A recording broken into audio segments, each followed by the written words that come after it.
Hi, my name is Peter and I am an audioholic. I have 45 speakers at home, including subwoofers. I also have a plethora of microphones, 14 to be exact. I have 12 headphones and I have a couple of earpieces, which I can't count. 10, 12 maybe. And in the new year of 2022, I will resolve to buy less speakers and microphones. Why do I have to introduce my name if it is anonymous? This is Audioholic Anonymous? Never mind. I'm out of here.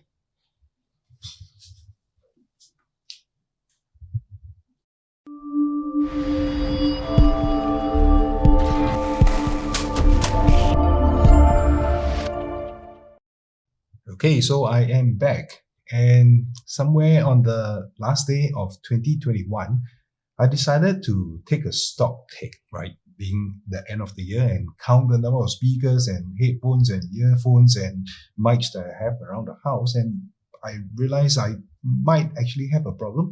I mean, of course, my wife has been alluding to the problem for a very long time, but being in the thick of it, I didn't think that there was a problem. Having started the YouTube channel in the year before, 2021, was the first full year that I've done my job as a YouTuber, bringing you news and reviews of wireless audiophile products as well as other tech-related products. I myself, I like things that run on batteries, and anything that runs on electricity, powered by electrons, that's my kind of thing. So before the YouTube channel came about, anytime I wanted to buy something, I kind of had to give an excuse for it. Why are you buying this item? Well, aptX HD. Well, I could throw any number of acronyms and hope to get away with it.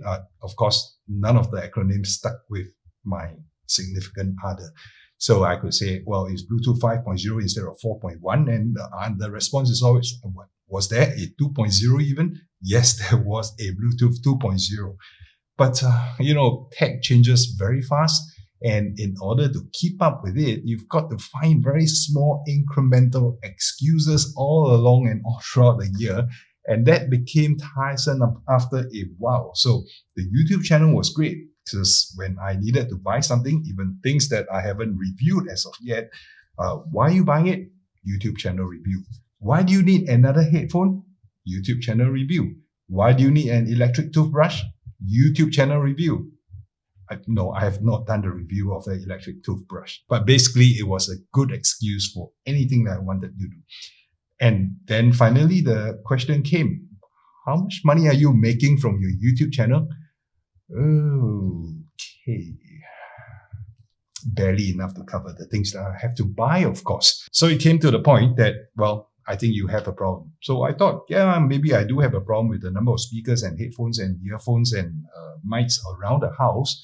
So having done the stock take, I admitted to it. So I did a recording of the Audioholic Anonymous kind of admission to the problem on day one. Was it day one or on the 31st of December? I can't remember. But this is day 2 of 2022 and I am back at it. So forget about being... how did this end up in my hands? So forget about being anonymous, forget about shying away from a problem. I think instead of focusing on myself, let's focus on someone else, all right? Put the spotlight on somebody else, anybody's problem except my problem. So let's look at Sonos and what they have done right in the year 2021, and possibly at the end of the video talk about what they could possibly do better in the year 2022. So what has Sonos done in the year 2021? I wanted to squeeze in something. I wanted to start this whole video talking about the greatness of a dual sub setup.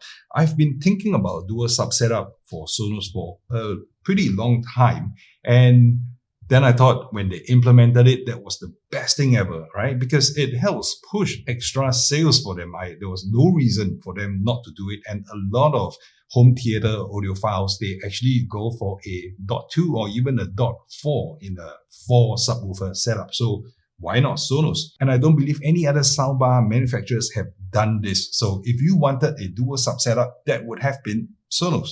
Then I realized actually they did that at the tail end of 2020, and that's December 2020. But regardless, anyway, I just like to push it a little bit and say that, well, they did that right in the year 2021, okay? But if I can't start the video off with that, then I'll say the first product launch that they have done in the year 2021 is this Sonos Roam. So this Sonos Roam is a portable Bluetooth speaker that is also Wi-Fi enabled, and it connects to your home Sonos Wi-Fi network. So the significance of it is, of course, it is so small, it's so tiny. The previous one that they have, which is portable, that has a built-in battery, is the Sonos Move, and that is a 3 kilograms monster and 6 times the size. Literally, the volume of the speaker was really 6 times that of the Sonos Roam. So it's not entirely portable. This you can throw in your backpack or in your back pocket, assuming you have big pockets. So very, very significant move for Sonos. In fact, this is probably one of the smallest speaker that they have ever manufactured. So they actually had some problems initially with the power consumption, with the charging not happening, and they did roll out some fixes. So when Sonos rolls out a new product, right, they do keep supporting it. I remember in the year 2020, when they started rolling out the Sonos Arc, it was plagued with a lot of bass response issue. But subsequently, over the next 2 or 3 months, they actually did roll out patches and fixes to solve all those issues. So I've done detailed analysis and follow-up on those videos. If that's your kind of thing, well, why not subscribe to my channel for the year 2022 and keep yourself informed of all these changes and developments in the wireless audiophile world, especially for Sonos. And the next product that was launched by Sonos was actually the Sonos Beam Gen 2. So the Sonos Arc has always been their flagship model since the launch of the Sonos Arc in June of 2020. And there was no other soundbar from Sonos that was capable of reproducing Atmos content. So if you wanted Atmos in the Sonos ecosystem, only the Sonos Arc would be able to help you with that. So whenever anyone asks, should I get the Sonos Beam or should I get the Sonos Arc? The answer was always pretty clear before the launch of the Sonos Beam Gen 2, right? If you wanted Atmos, if you have a newer TV that supports it, then you go for the Sonos Arc. But when the Sonos Beam Gen 2 came about, it supported Atmos. So with that support, the lines between the Sonos Beam and the Sonos Arc kind of blurred out a little bit. So if you wanted Atmos, you don't necessarily have to splurge all the money, twice the amount of money for your Sonos Arc anymore. You could just go with the Sonos Beam. And the Sonos Beam wasn't a slouch either. I did a review on that. It was a pretty interesting soundbar. And I would say that for anyone with that kind of budget, it is probably the no-brainer. So even if you had a smaller TV or you don't have a large TV to pair the Sonos Arc with, the Sonos Beam was able to give you the new support for Atmos format, which really greatly enhances the movie watching experience. So those were the 2 products, the Sonos Roam and the Sonos Beam Gen 2, that were being launched in the year 2021 by Sonos. So on the software side of things, and this is where Sonos has always done very well. They keep updating their software, they keep updating the firmware on the speakers that are being rolled out. And in fact, I have a pair of Sonos Play 3s. It's somewhere in the storeroom. It's not been deployed. Anyway, I have a pair of those, and after 9 years, 2022, after 10 years, they are still supporting the Sonos Play 3s. Yes, and the Sonos Play 3s goes on the Sonos S2 platform, if you are wondering about that. So Sonos has always been strong in terms of software support, and they have been rolling out a lot of enhancements. And one of the key enhancements, which I thought was very, very powerful, was the support for the dual sub. But, like I said earlier in the video, it was the 2020 thing. But for 2021, the one thing that they did right on the software side of things was the support for height channel adjustment. So the Sonos Arc has 2 upward firing cones. And before the update, you could not adjust the height levels. So, you can adjust the sub level, you can adjust the surround sound levels, but you couldn't adjust the height channel. With that update, it actually allows the Arc to increase the output from the 2 upward firing cones to really make sure that you hear the top firing sounds. And the Arc's top firing sound in default configuration may not be very distinct, as with a lot of setups actually. So heights channel, they are actually meant to be rather discreet, not so overbearing in terms of content. But if you really wanted to hear that for yourself and where the top firing sounds are being encoded, you could do that already in the Sonos S2 platform as with that update. So it was a very significant update, in my opinion. The unfortunate thing is that it carries over only to the Sonos Arc. So even though the Sonos Beam Gen 2 is actually capable of supporting Atmos, it does not have discrete upward firing speakers. So you can't adjust the heights effect on the Sonos Beam Gen 2. And the next big thing that Sonos did for all the Sonos home theater owners was DTS support. For a very long time, DTS was not supported by Sonos. Well, I would say that to me is not that big a deal, but apparently there are a lot of people who wanted DTS support. So they did roll out the DTS support, and they even rolled it out to a speaker as old as the play bar. Can you imagine that? So basically all the soundbars and including the Sonos M was able to decode DTS format. Unfortunately, there was no DTS HD, no DTS MA, no DTS X. So no 3D encoding, no three-dimensional audio encoding for DTS in the Sonos home theater setup. But, apparently it's quite a big deal for a lot of people. There are some bugs in the implementation, but never mind that. To me, I had difficulties trying to find DTS content to play. I don't really keep physical media anymore. I dumped out a whole lot of Blu-rays and even DVDs from years ago. And everything is now just being streamed. So to me, that convenience is important. I don't want to have to get up to change a disc or to put a disc to play. And when I did some testing recently, the Blu-ray, oh my God, the kind of trouble that you got to go through to put a disc before you even get to the content, that is terrible. Streaming, turn on Netflix, click, go. I think the convenience cannot be beat. So one last thing before we move on to what I think Sonos can do better for the year 2022. For 2021, they actually did another product launch with Ikea. So Ikea, they had the Sonos Symphonics bookshelf. They had the Symphonics lamp, which allows you to double up the speakers as bookshelves, double up the speakers as lamp. And they came out with something in 2021, which is the picture frame. So the idea of having a picture frame act as a speaker is great because, everybody has pictures at home. But somehow the implementation left a little bit to be desired because you kind of like are stuck with the artwork that Sonos, or rather Ikea, decides that, well, this will be nice for you.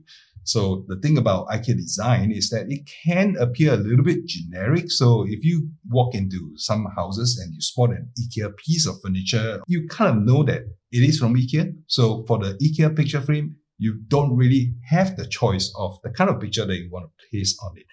I think that can change in a while because I'm sure the panel in front, being acoustically transparent, can possibly, work in some other prints that will fit your lifestyle and your kind of content that you want to put on the picture frame.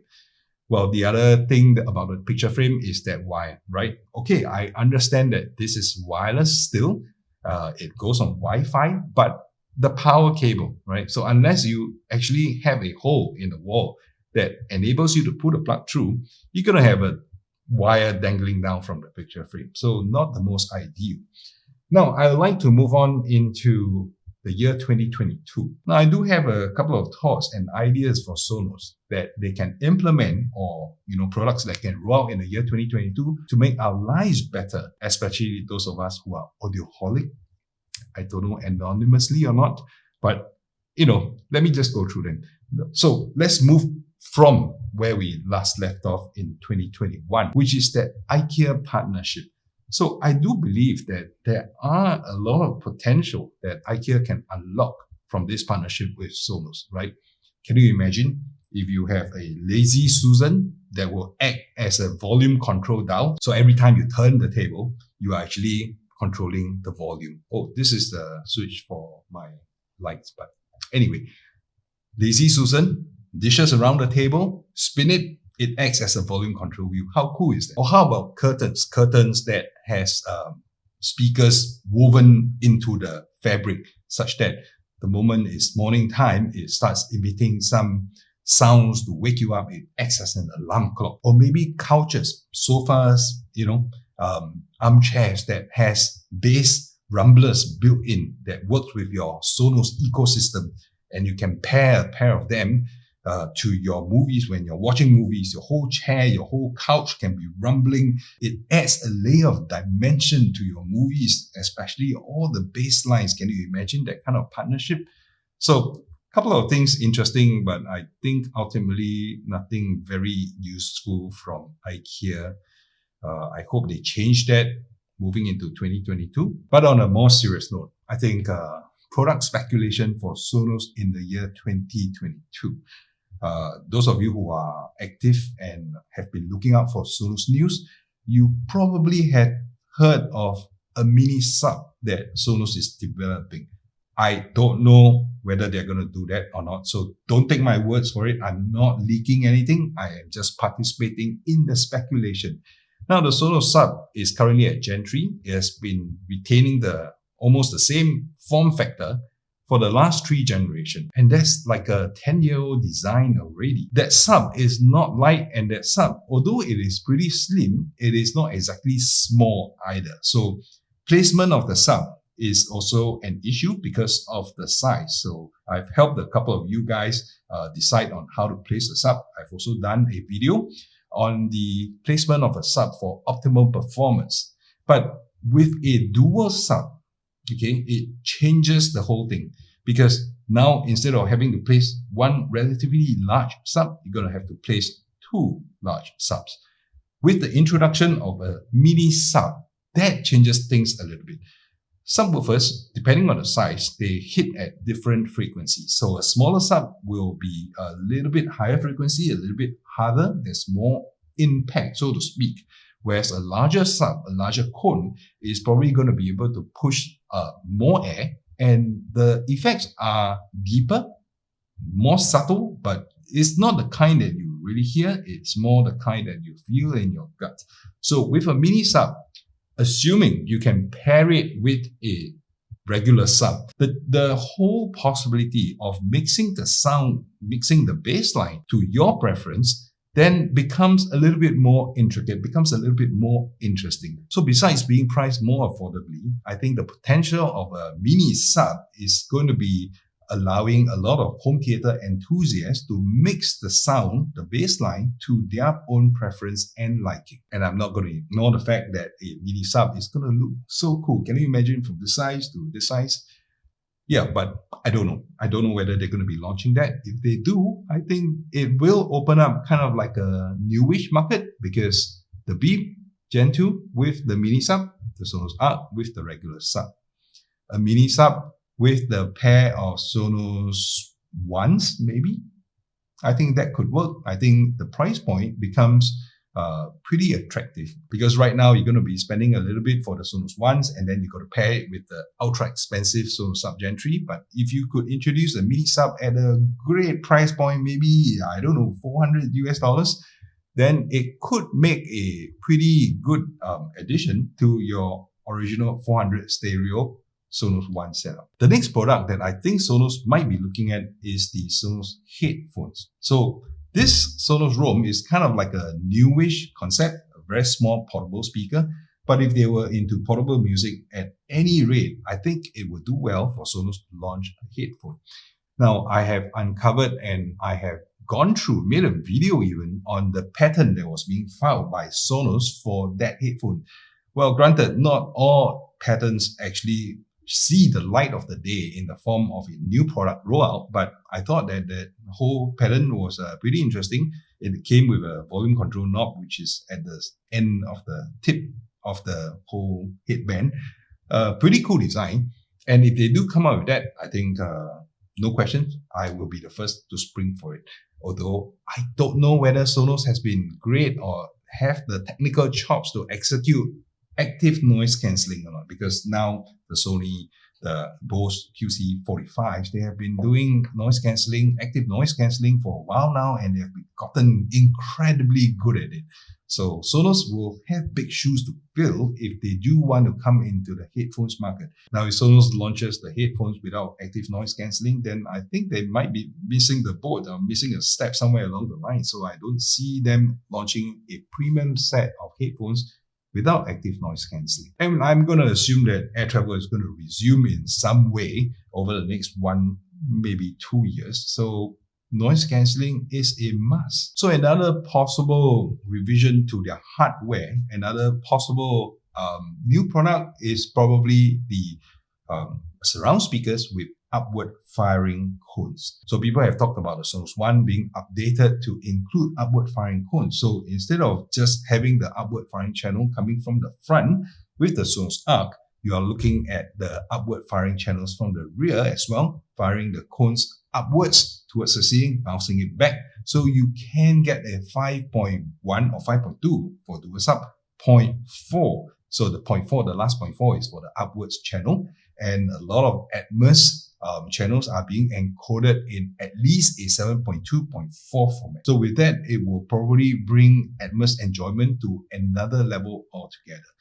That product, I do actually sincerely believe that is probably going to be some way off. I don't see that as being a priority for Sonos right now. Sonos has all been about kind of inclusivity, and if you're going to be launching that speaker, I don't think it's going to be $200 US. It's going to be maybe $400 US each. And to put that kind of money in the rear surround channel, it could be quite a big ask. So moving away from the hardware side of things, what can I possibly think that Sonos will do in the year 2022 on the software side that will warrant any kind of interest? So one of the things that I've been talking about for a very long time, asking for from Sonos for a very long time, is the discrete upward firing channel. Or, even if you have ceiling speakers connected to a Sonos amp, I want to be able to use the Sonos amp as a separate channel, right? So I'm no longer limited by the upward firing channels in the Sonos Arc or the phase array Atmos upwards channel in the Sonos Beam. I can have my discrete upward firing channel. And that is similar to what they have done for the surround, right? So nobody says that, surround needs to be simulated. You can actually have discrete speakers, the Play 1s, the 1s, the Play 3s, the 5s, as the rear channel, even the Sonos amp as rear channel. And it will pipe the rear channel sounds to those speakers. So what I want for Sonos in the year 2022 is to be able to pipe those sounds into a separate piece of hardware for Sonos speakers. So I do have ceiling speakers installed right now. They are connected to my Sonos amp. And it will be a dream come true if Sonos actually acts on that and allows me to use those ceiling speakers paired to my Sonos amp as discrete upward firing. In fact, now it's ceiling mounted, so downward firing for best Atmos effects. So granted, not everybody is into that kind of Atmos effects or wants to cut holes in their ceilings or have to buy new speakers to, mount overhead, because power supply is also another issue. Another change that I think a lot of people have been asking from Sonos is that, you have a home theater setup, right? You have the Sonos Beam or your Sonos Play Bar, Play Bass, or the Arc. They want to be able to augment another pair of Sonos 1s, the Sonos Play 3s, or the Sonos 5s to the side, right? So basically, you want to be able to widen the soundstage a little bit more. So you are no longer confined to the physical size of the Beam or the Sonos Arc to throw that kind of left-right sound. So if you could say put a pair of Sonos 1s to the left and to the right of the whole soundstage, you kind of can widen up the soundstage a little bit. So today, it's not that you can't do that, but you've got to play it to separate rooms. So syncing sometimes is an issue, and not to mention the fact that you actually have to pair them or group them together in order to play them together. I would say no. I truly think that Sonos has an opportunity to allocate 2 discrete speakers into a home theater setup. So it appears as one room instead of 2 separate rooms grouped together. So we're not looking at the home theater setup with the beam and other surround speakers and another stereo setup and play them together. I'm talking about two discrete speakers, left and right, to play the left and right sounds from the home theater setup. So you only see one room, which is a home theater setup, and everything plays in unison. Now, before we end today's video, I have one more thought that I'm going to share. I do realize that a lot of times when everybody is trying to control the Sonos speakers at home, they kind of like have to walk up to the speaker to press the volume buttons on it. If there was a kind of something like this, a control dial that acts as a remote, that you can skip song, you can start, you can stop, you can control the volume, it will be great. I think Sonos did have one many years ago, but it's not a current piece of tech, and it's not something that they are actually pushing to work with the Sonos S2. So if there was something like that, a wireless remote that can allow you to play and stop any speakers, control the volume of any speakers, it is actually a very good quality of life addition to the Sonos ecosystem. I don't know whether they're coming out with that. All these are my speculations. All these are my desires and my wants for Sonos in the year 2022. Now, for those of you who have been supporting this channel, I really thank you from the bottom of my heart. I don't really make a lot of money from this channel, but it's something that I enjoy doing. It is something that I put in a lot of effort to do. So I appreciate all those of you who have been supporting me, watching my content, and even to the extent of putting a donation to me on my Patreon account, as well as some of you sitting through the ads just to let me earn some of the ads revenue. 2021 has been a good year. 2022 is looking to be a better year, and I hope you guys stick around for this year, and I will see you in my next video.